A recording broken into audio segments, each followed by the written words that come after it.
In ancient Egypt, judgment was not about punishment. It was about weight, not the weight of flesh, not the weight of bone, but the invisible weight a person carried without realizing it. The Egyptians believed every human life left a residue, a pressure, a pattern, and when life ended, that pattern did not vanish. It remained. It remained inside the heart. The heart was not merely an organ. It was a record, not a diary of thoughts, but a proof of alignment. A lifetime compressed into a single object, carried into the afterlife like evidence. And on the day of judgment, nothing mattered more. Not prayers, not promises, not fear. Only the weight of what you had become. At the center of the Hall of Two Truths stood a scale, silent, perfect, unmoved by emotion. One side held your heart, the other held a feather. The feather of Ma'at, order, balance, truth, the structure that held the universe together. To modern minds, this seems like symbolism, a metaphor for morality. But the Egyptians did not treat it as metaphor. They treated it as mechanism, a system that did not negotiate, a verdict that did not listen. The heart was heavy long before the scale touched it. That is what made judgment terrifying, because the Egyptians did not believe weight was added at the last moment. They believed it accumulated quietly, invisibly, over a lifetime. Every action left a residue. Every choice created shape. Every repeated behavior built a pattern. The heart did not become heavy because a god decided it should. It became heavy because the person had become something dense. Not evil, dense. A life out of alignment did not always look dramatic. It could look ordinary. Small betrayals repeated until they became normal. Small acts of cruelty justified until they felt deserved. Small lies layered until truth became optional. The Egyptians feared this gradual drift more than obvious sin, because obvious sin could be corrected. Drift often went unnoticed, and what went unnoticed became permanent. This is why Ma'at mattered. To modern minds, Ma'at is often reduced to morality, good versus bad. But Ma'at was not simply being good. Ma'at was structure, a force that held reality in balance, a cosmic principle that prevented the world from collapsing into chaos. Ma'at was the reason the sun rose, the reason the Nile returned, the reason time moved forward instead of tearing apart. To the Egyptians, Ma'at was not optional. It was survival. When a person lived in harmony with Ma'at, their life reinforced balance. When they violated it repeatedly, their life created disorder, not only inside themselves, in the world. That was the deeper fear, because the Egyptians believed disorder was contagious. When imbalance spread, the world weakened, and when the world weakened, the gods themselves had to fight harder to maintain order. This is why the pharaoh was called the living protector of Ma'at, not merely a ruler, a stabilizer, and why priests performed rituals daily, not to entertain gods, but to maintain cosmic alignment.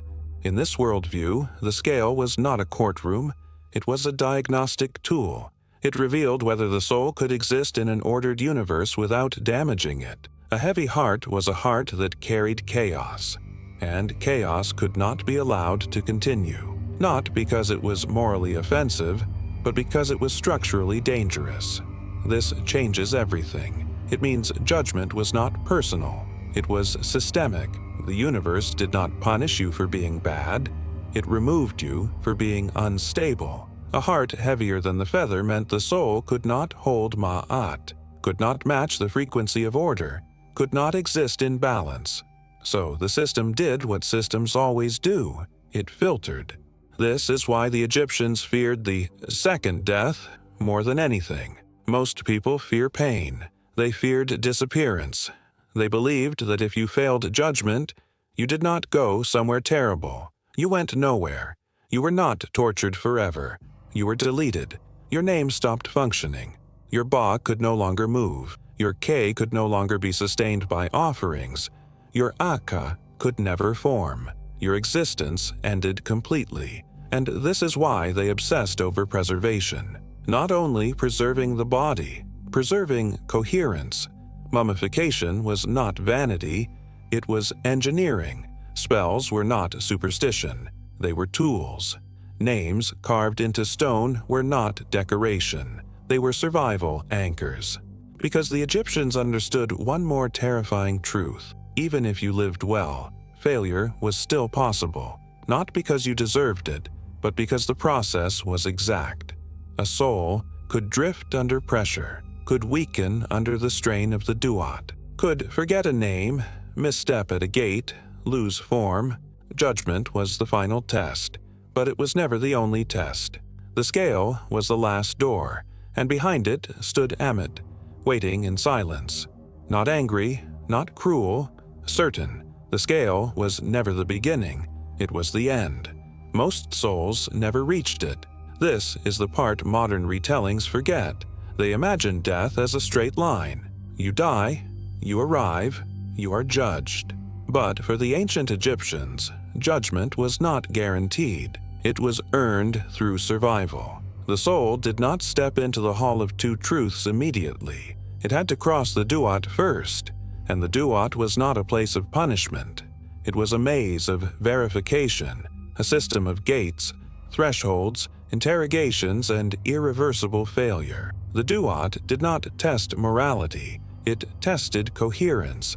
It demanded memory under pressure, because in the Egyptian mind the greatest enemy was not evil, it was collapse. In the duat, the soul was fragile, not like a frightened human, like a structure under strain. A living person has anchors everywhere: breath, body, community, routine. Death removes these anchors, and what remains is a configuration that can break. The Egyptians knew this. That is why they built an entire technology of survival: the preserved body, the wrapped names, the spells on papyrus and stone, the rituals repeated until they became hard-coded into identity. These were not religious accessories. They were structural reinforcements, because the duat was designed to break the unprepared, not out of cruelty, out of necessity. A universe built on Ma'at could not allow instability to pass freely into eternity. So the duat filtered souls before judgment, gate by gate, hour by hour. The dead did not move through the duat like explorers. They moved like data through a system. Each gate required correct input: a name, a formula, a declaration. To speak the wrong word was failure. To forget the correct sequence was failure. There was no emotional appeal. Confidence did nothing. Fear did nothing. Only precision mattered. This is why funerary texts were often repetitive. Not because the Egyptians lacked imagination, because repetition stabilized coherence. When a soul repeated the same structure, it held together longer. The duat was not stable. It shifted. What existed in one region dissolved in the next. Paths folded back. Darkness thickened. Rivers appeared where there had been dry stone. The soul could not rely on sight. It relied on recognition. Recognition depended on memory, and memory depended on preparation. This is where the weight of the heart became more than metaphor, because the duat did not simply test knowledge. It magnified what the heart carried. A heart that was light moved more cleanly through pressure. A heart that was heavy dragged. Not physically, existentially. A heavy heart pulled the soul downward. Slowed response. Clouded memory. It created hesitation at gates. It caused words to fail. It introduced error, and in the duat, error was fatal. This is why the Egyptians feared weight, not because weight made you guilty, because weight made you vulnerable.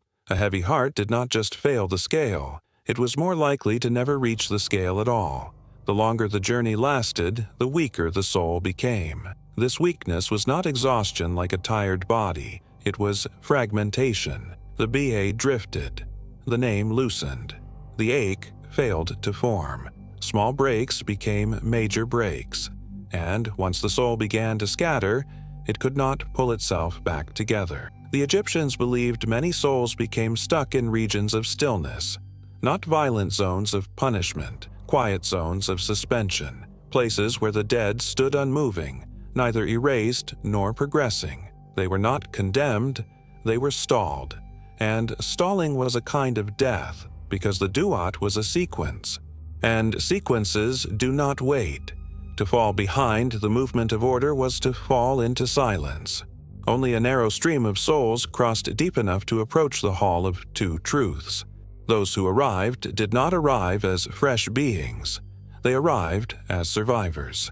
They had already proven stability. They had already resisted collapse. Judgment did not decide whether they deserved eternity. It confirmed whether they could remain without breaking it. The scale was not a moral weapon. It was the final measurement of structural alignment. And when the heart was placed upon it, it was not simply being weighed against a feather. It was being weighed against the universe, against Ma'at itself. The scale did not ask why you did what you did. It did not care what you meant. It revealed what you were. And this is where the terror begins. Because the Egyptians did not fear death the way most people do, they feared something worse. They feared being erased. To fail the scale did not mean you would suffer forever. It meant you would not continue at all. No eternal torture, no endless fire, only disappearance. A heart heavier than the feather meant one thing. You were not aligned, not balanced, not structurally fit for eternity. And the system responded the only way it could. It removed you. The creature waiting beside the scale was not a demon, not a monster created for revenge. She was a function, a myth, part crocodile, part lion, part hippopotamus, a body built from the most unstoppable forces the Egyptians knew. She did not judge you. She did not punish you. She finalized you. If the scale tipped against you, the heart was consumed, and the soul did not scream because there was no time to scream. This was not pain. This was collapse. The second the heart was taken, the entire structure of the person began to fail. The name weakened. The spirit scattered. The memory dissolved. Everything that made you you detached from coherence and vanished into silence. The Egyptians called this fate the second death, not death of the body, death of continuity, death of return, death of existence itself. And once it happened, nothing could reverse it. No one prayed you back. No ritual restored you, because you were no longer present inside the system. You had been deleted. This is why the Egyptians prepared obsessively for judgment. Not because they feared a god's anger, but because they feared a system's indifference. A god can forgive. A system cannot. The scale did not hate you. It did not love you. It only measured. And for the Egyptians, measurement was sacred, because it revealed what could not be hidden. A person can hide actions from others. A person can justify decisions. A person can rewrite memories. But the heart could not lie, not because it was moral, because it was heavy. Weight does not respond to excuses. Weight responds to reality. So the Egyptians lived knowing that one day the heart would be tested, not by a god, by balance itself, and when the feather rose and the heart sank, there would be no argument, only consequence. The Hall of Two Truths was not loud. It was not dramatic in the way modern imagination demands. It was silent, a vast chamber of stone, measured and deliberate, where every sound seemed to vanish before it could echo. No chaos, no shouting, no pleading voices. Only structure, only stillness.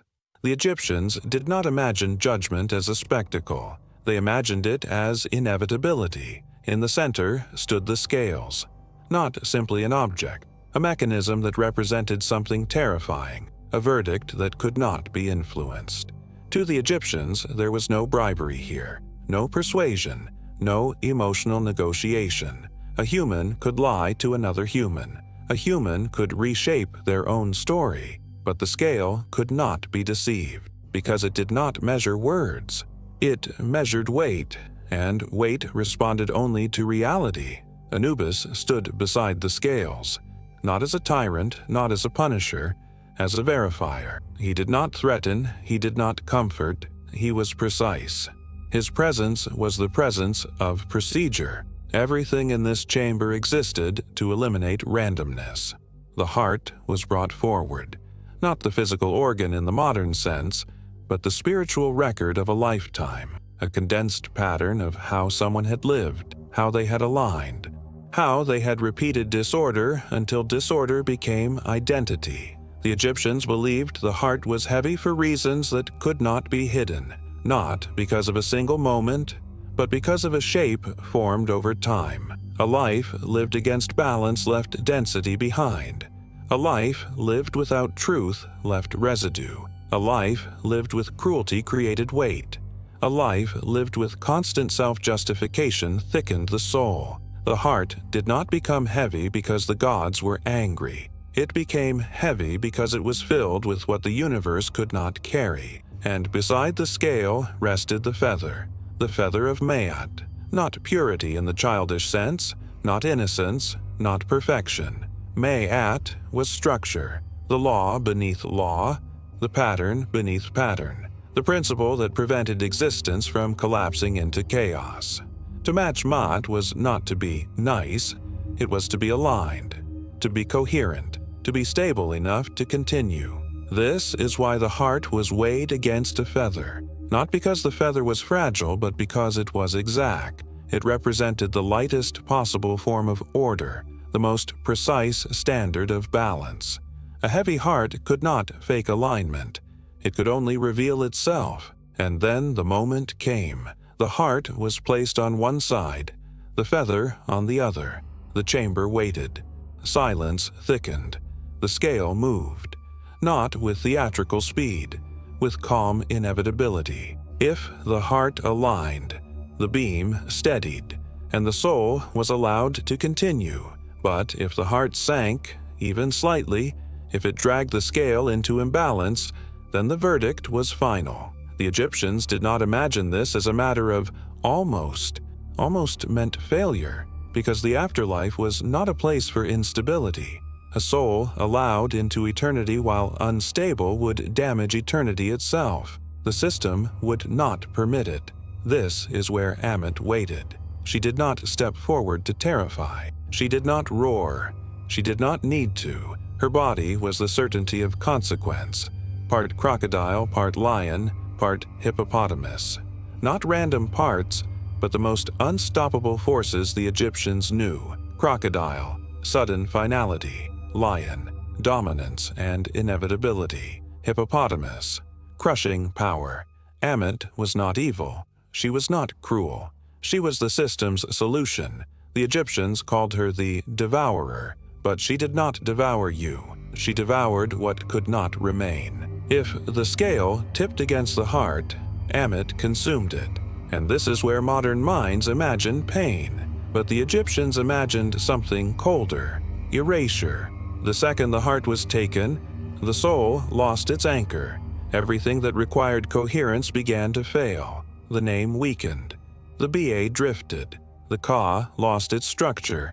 The Ak could not form. And what could not form could not continue. The Egyptians described this as the second death. Not death of the body, death of continuity. The end of existence inside the ordered universe. No return, no memory, no place, nothing. And the most terrifying detail was that it happened quietly. No screaming, no dramatic collapse, just silence swallowing identity. This is what made judgment terrifying, not suffering, finality. The Egyptians did not describe failure as torture. They described it as removal. This is what made the heart test terrifying. A person today imagines hell as pain that continues, fire that never ends, screams that echo forever. But the Egyptians feared something colder. They feared being cut out of the system entirely, because the worst fate was not to suffer, it was to not exist. When the heart was consumed, the soul did not go somewhere else. It did not continue in darkness. It ended. The second death was not an afterlife of misery. It was the termination of continuity. A person who failed did not become a ghost wandering. They became absence, and absence meant nothing could reach them. No offerings could nourish them. No spoken name could anchor them. No ritual could rebuild them. They were outside the reach of memory. This is why the Egyptians treated remembrance as sacred. To be remembered was to remain available. To be forgotten was to begin dissolving even before judgment. Memory was not emotional. It was structural. The name was a tool of survival. Carved on tomb walls, written on papyrus, repeated in ceremonies, spoken by descendants.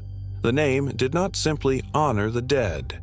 It stabilized them, because the Egyptian soul was not a single thing. It was a configuration, a system of parts that had to remain aligned. The Ka, the life force, needed sustenance. Offerings maintained it. The Ba, the mobile essence, needed recognition. Names recalled it. The Ak, the luminous integrated form, required success. It formed only after alignment held. When the heart was removed, the configuration failed. It was like removing the central piece from a structure under pressure. Everything collapsed, not with violence, with quiet inevitability. The Egyptians did not fear judgment because it was unfair. They feared it because it was exact. Exactness allows no excuses. You could explain yourself to other humans. You could justify. You could apologize. You could claim you meant well. But weight did not respond to intention. Weight responded to reality, and reality was stored in the heart. So the Egyptians asked a terrifying question. How do you make your heart lighter? Not by begging, not by praying harder, but by living in a way that produced less weight. This is where the idea of Ma'at became practical. Ma'at was cosmic order, yes, but it was also daily alignment. Truth in speech, balance in action, respect for boundaries, not because gods demanded politeness, because disorder accumulated. Every lie added density. Every betrayal added weight. Every act of cruelty thickened the pattern of the self, even when no one saw it. The Egyptians believed the heart could not hide from itself. A person could hide from society, but the heart remained a record of what you repeated. This is why the negative confession exists. The declaration spoken in the Hall of Two Truths. I have not stolen. I have not killed. I have not caused suffering. I have not deceived. Modern readers often think these statements were moral speeches, but in the Egyptian worldview, they were structural claims. They were statements of alignment. They were the soul attempting to declare itself coherent. But declarations alone were not enough, because the scale did not measure words. It measured weight. So the negative confession was not an argument to persuade the gods. It was a final assertion of identity, a soul speaking what it believed itself to be. But if the pattern of life contradicted the declaration, the heart would pull the scale down anyway. This is why the Egyptians did not rely on belief alone. They relied on systems. They built systems around their death, preservation of the body, protection amulets, spells to stabilize memory, rituals to keep sequence intact. They surrounded death with structure, because structure is what kept collapse away. This was the deeper fear that shaped Egyptian civilization, that chaos was not defeated, only restrained. And judgment was the moment the universe checked whether you could exist within that restraint. If your heart was heavier than the feather, the universe did not punish you. It refused you. It closed, and your existence ended without sound. To the Egyptians, passing the scale was not victory, it was permission. That difference matters. Modern minds imagine judgment as a final destination. Pass, and you enter paradise. Fail, and you enter punishment. But the Egyptians did not see eternity as reward. They saw it as stability, a continuation that required structure. Because even after judgment, chaos still existed. Even after the heart aligned, the universe remained fragile. So, what happened when the heart was lighter than the feather? The scale steadied. Not with celebration, with quiet confirmation. The soul was allowed to continue. But continue into what? Not into infinite pleasure, not into clouds, not into a distant heaven, into a world that looked like Egypt.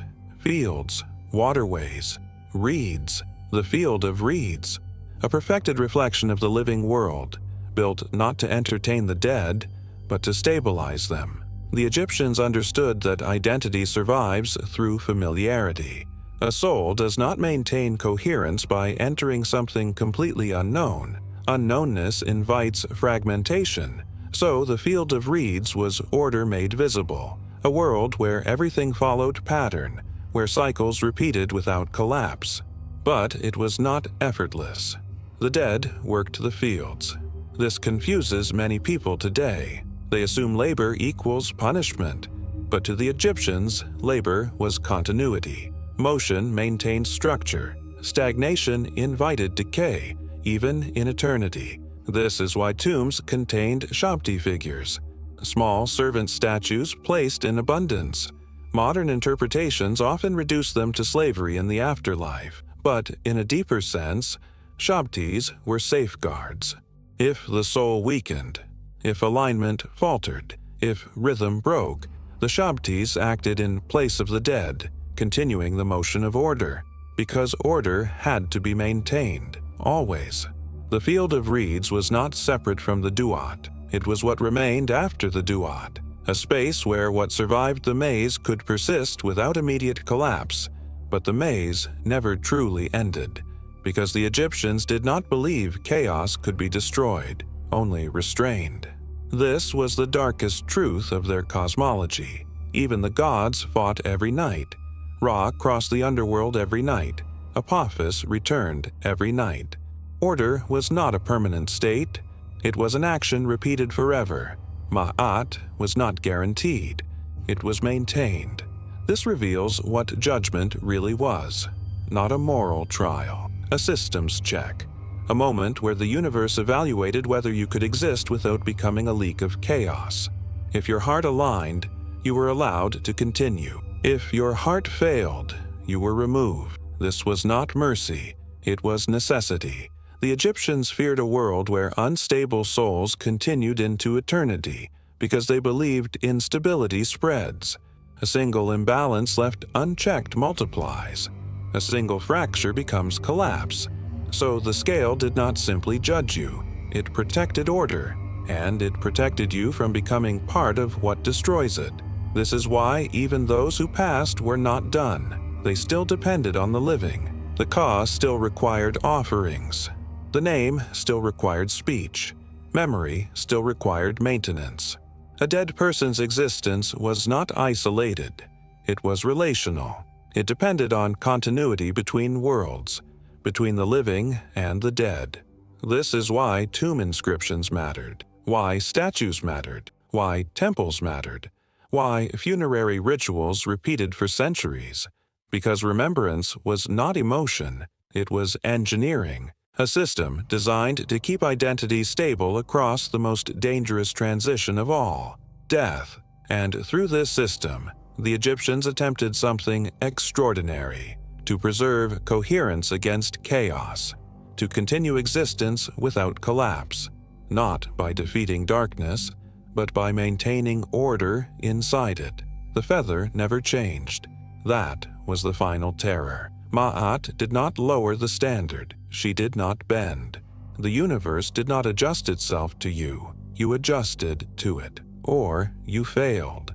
This is why the heart test was so feared.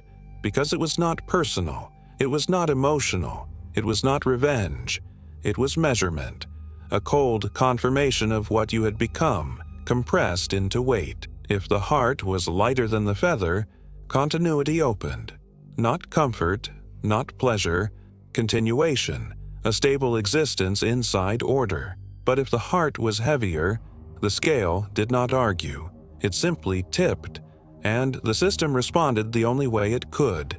It removed you, not to punish you, to protect what remained.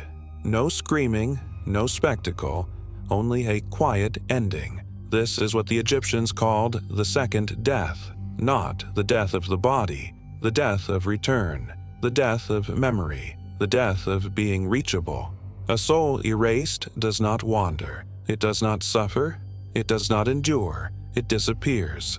And that disappearance was worse than pain, because pain still means you exist. The Egyptians did not fear fire, they feared nothingness. They feared the moment the heart sank and the universe answered with silence, because the scale did not judge what you said, it judged what you carried. And weight does not respond to excuses, it responds only to reality. So the question was never, will I be forgiven? The question was always, am I aligned? And alignment was not a thought, it was a life, a pattern repeated until it became structure. That is why judgment was not a threat in the distance. It was a mirror waiting at the end of the time. The feather waited, unmoving, unchanged, and the heart arrived carrying everything. The scale moved, and the universe decided nothing. It revealed everything.